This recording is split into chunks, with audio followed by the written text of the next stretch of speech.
پاکێجی خێزانی لە فاستلینگ بێ سنوور بۆ ماوەی یەک مانگ ئینتەرنێت بەکاربێنە تەنها بە 18,000 دینار لەگەڵ پاکێجی خێزانی لە فاستلینگ. ئینتەرنێتێک بۆ خێزانەکەت دابین دەکەی کە هەموو ماڵپەڕە نەشا و خراپەکان سانسۆر کراوە. لەمەوە بەدووە پێویست ناکات چاودێری منداڵەکانتان بکەن. لەگەڵ فاستلینگ دڵنیابن و چاودێریکردنی منداڵەکانتان بە ئێمە بسپێرن. ئێستا دەتوانن بەشداری پاکێجی خێزانی لە فاستلینگ بکەن لە ئەپلیکیشنی فاستبەی.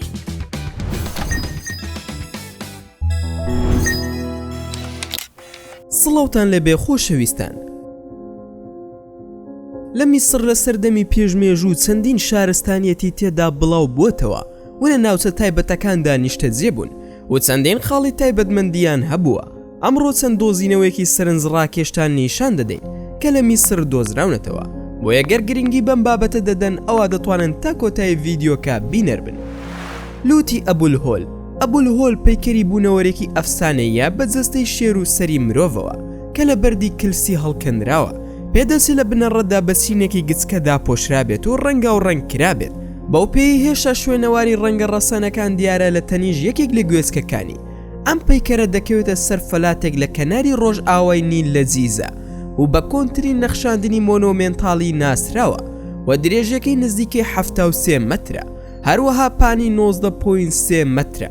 پێدەچێت میسرە کۆنەکان لە سەردەمی فیرعەون خەفرع دروستیان کردبێت، ئەوێش لە نێوان ساڵانی 2532 بۆ 2585 پێش زاین. باسەکان جیاوازن سەبارەت بە ناسنامەی ئەو کەسی کە لوتی ئەبولهۆلی شکاندووە. کەسانێکان دەڵێن ناپلیۆن پۆنابارتە، هەندێکی تریش دەچنە لای کەسێکی سۆفی کە ئەم کاری ئەنجام داوە. کەسانێکیش هەن کە دەڵێن هۆکارەکەی بۆ زەمین لەرزەکان دەگەڕێتەوە.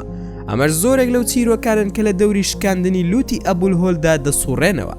سەبارەت بەو تۆمەتەی کە سوپای ناپلیۆن پۆنابارت بە ئەنقەز لوتی پەیکەرەکان شکاند بێت لە کاتی هەڵمەتی فەڕەنسا دژی میسر لە ساڵی 1798 ئەم گێڕانەوەیە بە پشتبەستن بە زانیاری مێژوونووسان پووسەڵ کرایەوە کە پشتڕاستیان کردەوە بەهۆی ئەو وێنانی کە فرێدرێک لویس لە ساڵی 1737 بەجێ هێشتووە.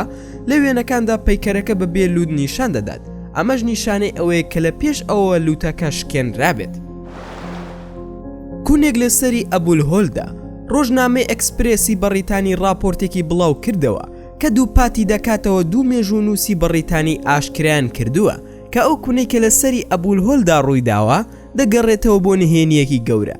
ڕۆژنامەکە لە راپۆرتەکەدا ئاماژە بەوەش دەکات کە مێژوونووسانی بەڕیتانی مالکۆم هۆتن و جێری کانۆن پێیان وایە ئەبولهۆل لەسەر فەڵاتی جیزا لە بەردەم هەڕەمە گەورەکان دانیشتووە و دەڵێن کە شارێکی نهێنی لە ژێر زەمینەکەیە. پێشبینیش دەکرێت چەند تونێلێک هەبن بەرەو ئەو شارستانیەتە. لە کتێبی چوارەمیاندا کە نهێنەکانی فەڵاتی جیزە و ئەبولهۆلی دووەمە ئەو دوو مێژوونووسا ڕوونی دەکەنەوە کە بۆ یەکەم جار قسە لەسەر شارەون بۆکە لە ڕۆژنامەی ساندی ئەکسپرێس لە مانگی ئایاری ساڵی 1935دا و ڕوژێندرا. ئەویش لەگەڵ دەستپێکردنی کارەکانی هەڵکەندن بۆ گەیشتن بەو شارە کە تەمەنی بە 4000 ساڵ مەزەندە دەکرا. ئەو دوو توێژەرە ئاماژەیان بەوەش کرد کە لەو کاتەوە هیچ شتێکی نوێیان لەباری ئەو شارە نەبیستووە و دەیانگوت کە ڕەنگە سەری ئەبولهۆل کوونێکی هەبێت کە بەرەو شارەون بۆ کە دەڕوات. زەختیان لەوە کردەوە کە دەسەڵاتدارانی میسر دیوارێکی گرانیتیان بەرامبەر ئەم دەروازەیە دروست کردووە. زۆرێک لە سەر سوڕهێنەرەکانی جیهان سەلماندویانە کە بەرگەی هەموو گۆڕاوەکانی کات دەگرن.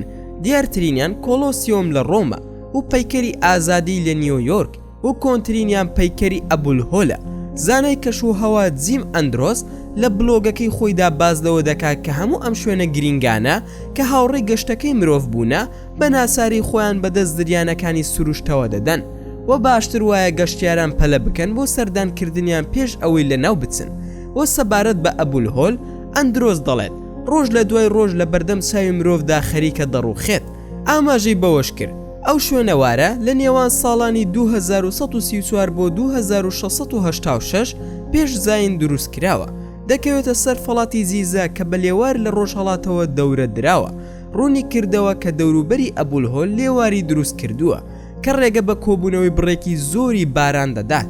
سەرڕای سروشتی بیابان ئاماژەی بەوەش کرد باران تاکە هۆکار نییە بۆ وەرینی ئەو شوێنەوارە چونکە بوونی لە بیابانەکاندا وا دەکات تووشی بای خۆڵاوی بێت چونکە لە ماوەی دەیان سەدەدا تووشی شەقێکی دووبارەی خۆڵ دەبێت ئەمەش زیانی پێدەگەێنێت.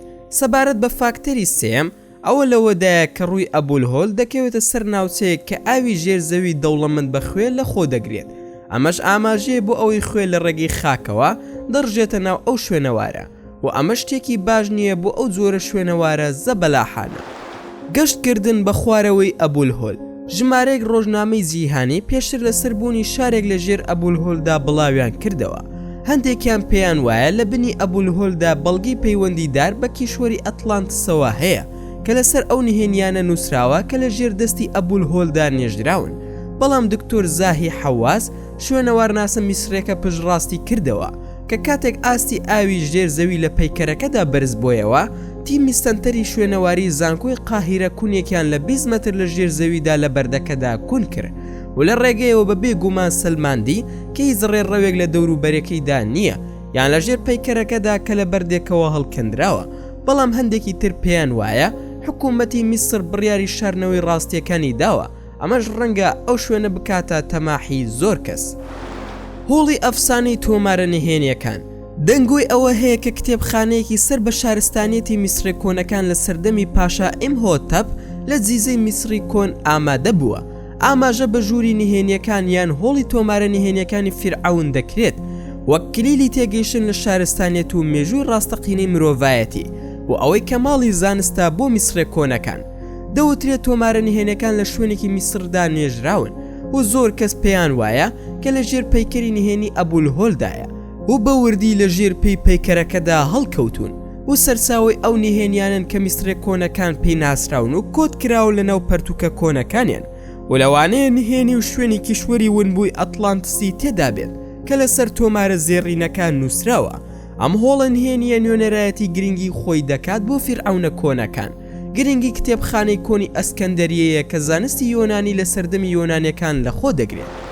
شتێکی ڕوونە کە فیرعەونەکانی میسر هەمویان سمێڵی دەستگرتیان بەکاردەهێنا و ئەو پەیکەرانەشی کە دیزاینیان کردبوو هەمویان پێیان لکابوو کەواتە لەکوێ ڕیشی ئەبولهۆل لە وەڵامدا دەڵێن لە ناو خۆڵدایە کە بە تەواوی لەلایەن خۆڵەوە شاردرا بۆیەوە و دۆزرایەوە لە کاتی کاری هەڵکەندندا هەڵکۆڵینێک کە لە ساڵی 1970 ئەنجام دراوە.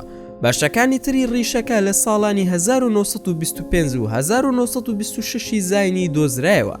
دەنگۆی زۆریش لەسەر ئەبولهۆل هەبوو کە سەرڕای تێپەڕبوونی ئەو هەموو ساڵە هێشتا وەک پارێزەری هەڕەمەکان لە شوێنی خۆیدایە. ڕاستێکە ئەوەیە کە پێش هەڵمەتی فەڕەنسا پەیکەرەکە بە تەواوی بە خۆڵ داپۆشرابوو لە تەنیشت 3 هەڕەمەکەوە تا لە کاتی هەڵمەتی فەڕەنسادا ئاشکرا بوو و ئەوە بوو کە زریانێک سەری هەڵدا و بەشێکی بچووکی دەرخست و کاتێک هەڵکۆڵینەکان ئەنجامدرا و خۆڵەکە لابرا پەیکەرێکی زەبەلاحیان دۆزیەوە و ئەم پەیکەرش ئەبولهۆل بوو. پێش ئەوە یەکێک لە سۆفیە وەسوەسەدارەکان بانگی دەکرد بە زەعیم ئەلدەهر بە بیانووی ئەوەی کە بتێکە پێشتر دەپەرسترا و هەوڵی لە ناوبردنی پەیکەرەکەیدا.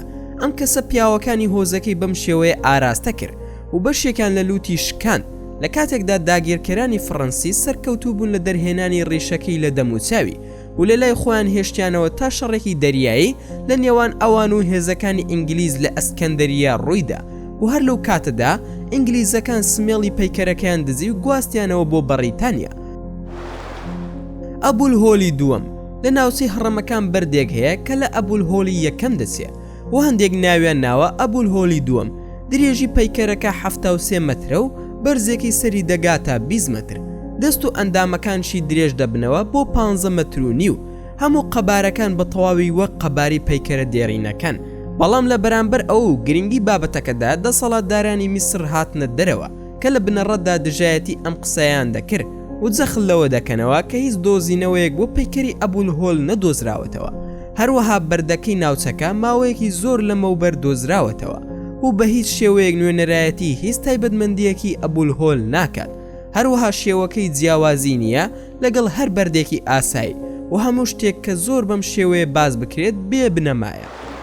ئایا بوونەوەرە ئاسمانیەکان پەیکەری ئەبولهۆلیان دروست کردووە یاخودنا؟ بەرپرسێکی حکوومەتی میسری بانگیشتی ئیلۆن ماسکی بەڕێوەبەری جێبەجێکاری کۆمپانیای تێسلا کرد بۆ ئەوەی سەردانی هەڕەمەکان و ئەبولهۆل بکات لە جیزە بۆ ئەوەی بەدواداچوون بۆ مێژووی ڕاستەقینەی پێک هاتە بەناو بانگەکان بکات دوای ئەوە ئەم سەرمایەدارە تویتێکی سەیر و سەمەری بڵاو کردەوە و ڕایگەیان کە بوونەوەرە ئاسمانیەکان ئەم شوێنەوارە مێژووییان دروست کردووە و بەم تویتەی بە جیهانی ڕاگەیان کە بوونەوەرە بێگانەکان هەڕەمەکانیان دروست کردووە. ئەوە تویتەکەی ئیلۆن ماسک بوو و نازانرێت کە جددی بووە یاخود نا، بەڵام تویتەکەی زیاتر لە 86,700 بڵاو کرایەوە، بەڵام هیچ بەڵگەیەک لەسەر ئەو دەنگۆیانە نییە. دەسەڵاتدارانی میسریش توانیان مێژووی دروستکردنی ئەم بینا مێژوویە ڕوون بکەنەوە لە ڕێگەی ئەو بەڵگانەی کە دەیسەلمێنن لەلایەن میسرە کۆنەکانەوە دروست کراوە. بەم زۆرش گەیشتنە کۆتایی ڤیدیۆی ئەمڕۆمان. هیوادارم ڤیدیۆکە جێگەی ڕەزامەندی ئێوەی ئازیز و خۆشەویست بووبێت.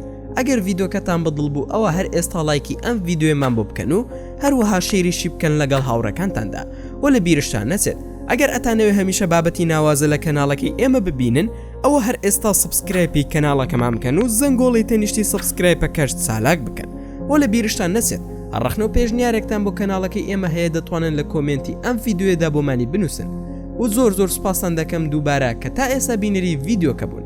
تا ڤیدیۆیەکی تر و تا کاتێکی تر هەر شاد و بەختەوەر بن و خواتان لەگەڵ بێت و ئامانەتی خودا بن. پاکێجی خێزانی لە فاستلینگ بێ سنوور بۆ ماوەی 1 مانگ ئینتەرنێت بەکاربێنە تەنها بە 18,000 دینار لەگەڵ پاکێجی خێزانی لە فاستلینگ. ئینتەرنێتێک بۆ خێزانەکە دابین دەکەی کە هەموو ماڵپەڕە نەشاو و خراپەکان سانسۆر کراوە. لەمەوە بەدووە پێویست ناکات چاودێری منداڵەکانتان بکەن. لەگەڵ فاستلینگ دڵنیا بن و چاودێریکردنی منداڵەکانتان بە ئێمە بسپێرن. ئێستا دەتوانن بەشداری پاکێجی خێزانی لە فاستلینگ بکەن لە ئەپلیکیشنی فاستبەی.